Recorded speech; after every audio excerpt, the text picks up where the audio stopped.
Torah Resource is made possible through the generous donations of people like you. If you would like to help us continue to produce this kind of material, please consider making a donation at TorahResource.com. Shalom, welcome to this week's Apostolic portion. It is Acts 7, 17 through 22. The parashah of the week is Vaera, from Exodus chapter 6, where it says, "And I appeared to Abraham, to Isaac, and to Jacob," and then it says El Shaddai, as El Shaddai. And we're looking here at Acts 7. This is a snippet from Stephen's testimony before the Sanhedrin, where he's framing the larger Exodus narrative. And it's so important that we frame it properly. The story does not begin with the deliverance of the children of Israel from Egypt. That's not where the story begins, does it? It's important, as Paul says time and again, that we understand the Exodus and the giving of the Torah at Sinai in terms of the Abrahamic covenant.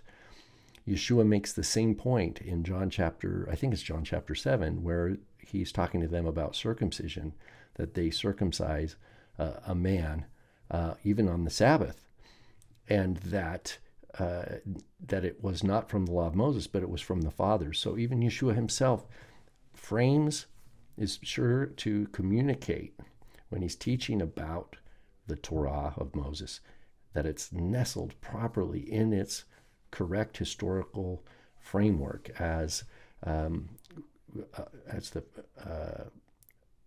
founded, it would be a good word, founded within the Abrahamic covenant.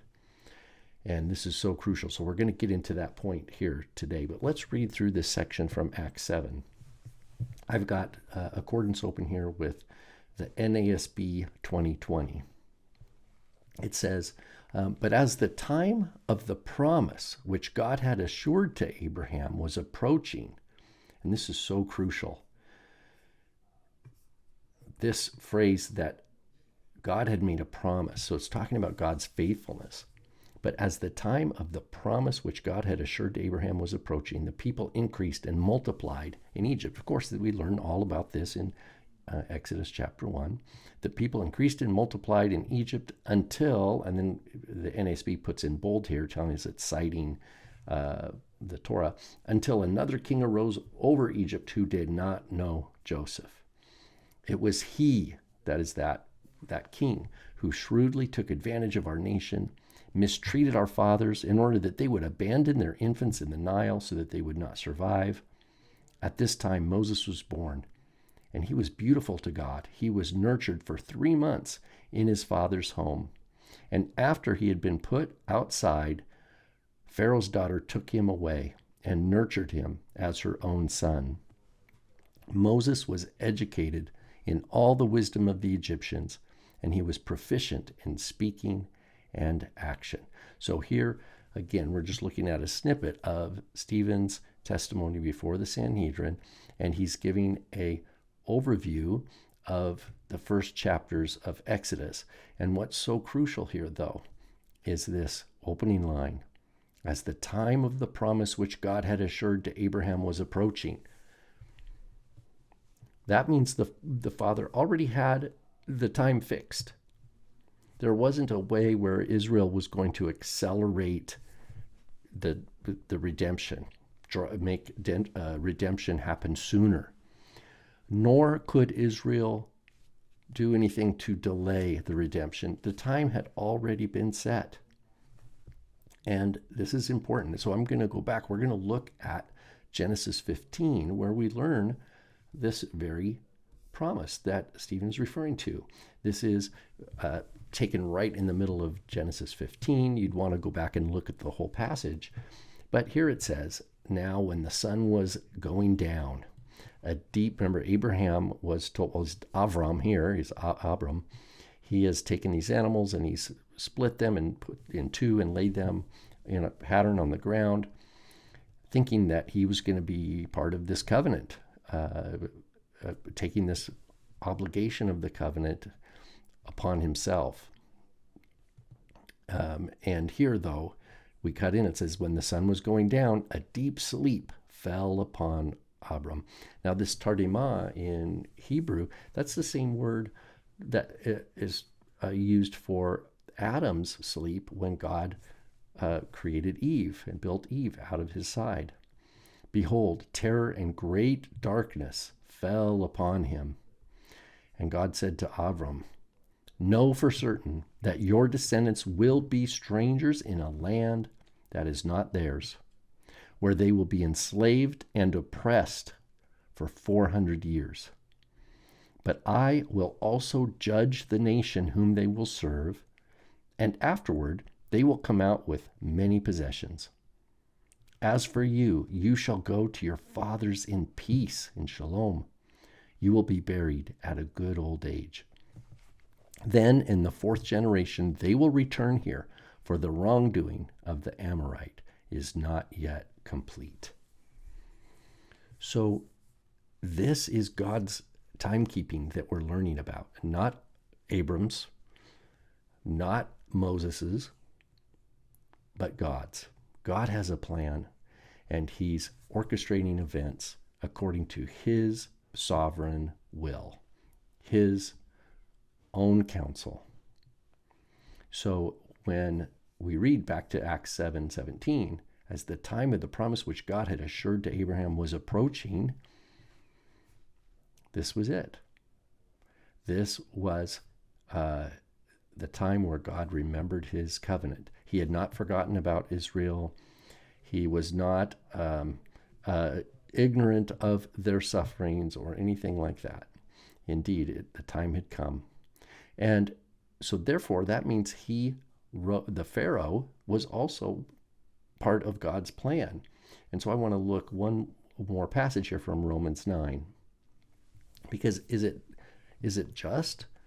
Like, someone might ask, why would God decree in advance that Abraham's offspring would be enslaved?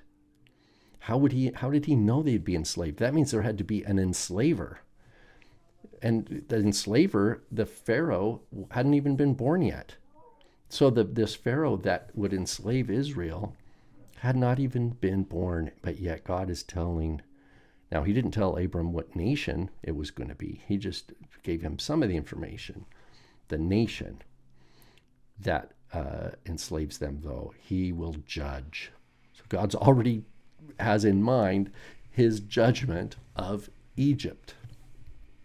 And he gives a little bit of that information to Abraham. So Paul, though, in Romans 9 says, what shall we say then? There is no injustice with God, is there? Far from it.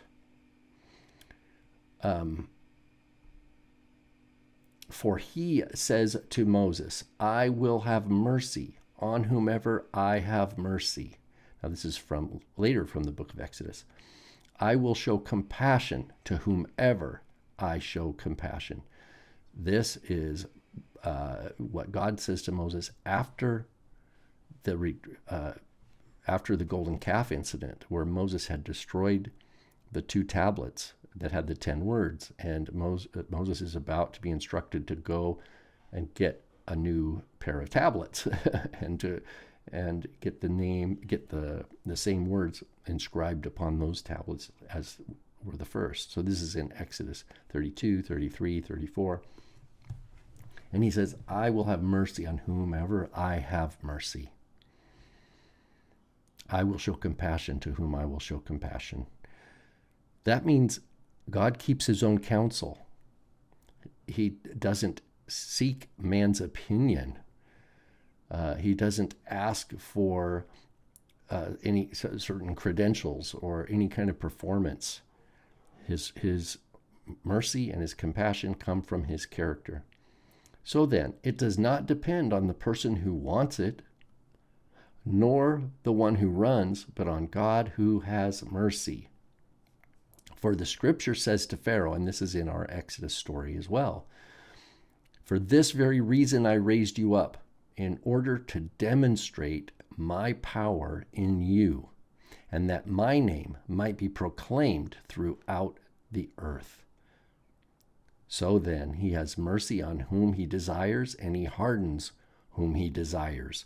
And this hardens, of course, is talking about God preparing this particular Pharaoh to oppress Israel and to be obstinate and arrogant and prideful again and again and again with these plagues, with each of the plagues that come his way.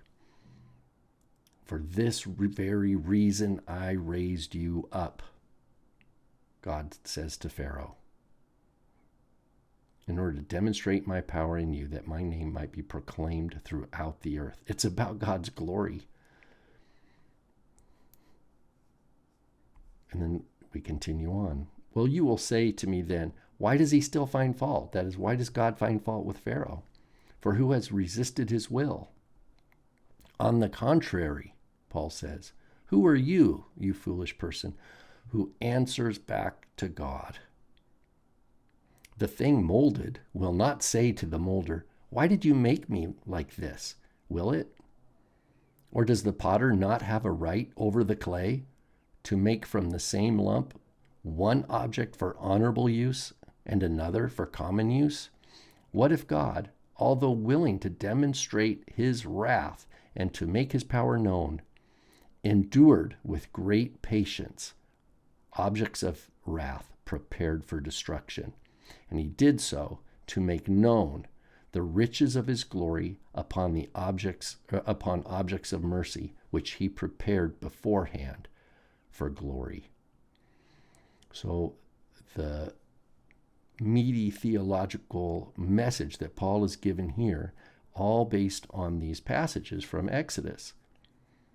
One later, I will have mercy on whomever I have mercy, and I will show compassion to whomever I show compassion.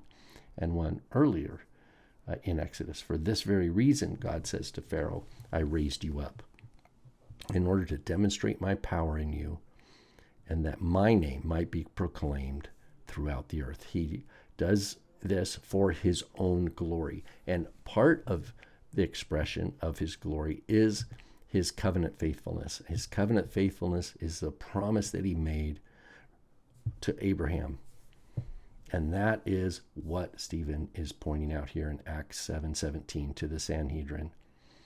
As the time, the promise which God had assured Abraham was approaching, the time was coming near for Israel to be rescued, delivered, redeemed from Egypt.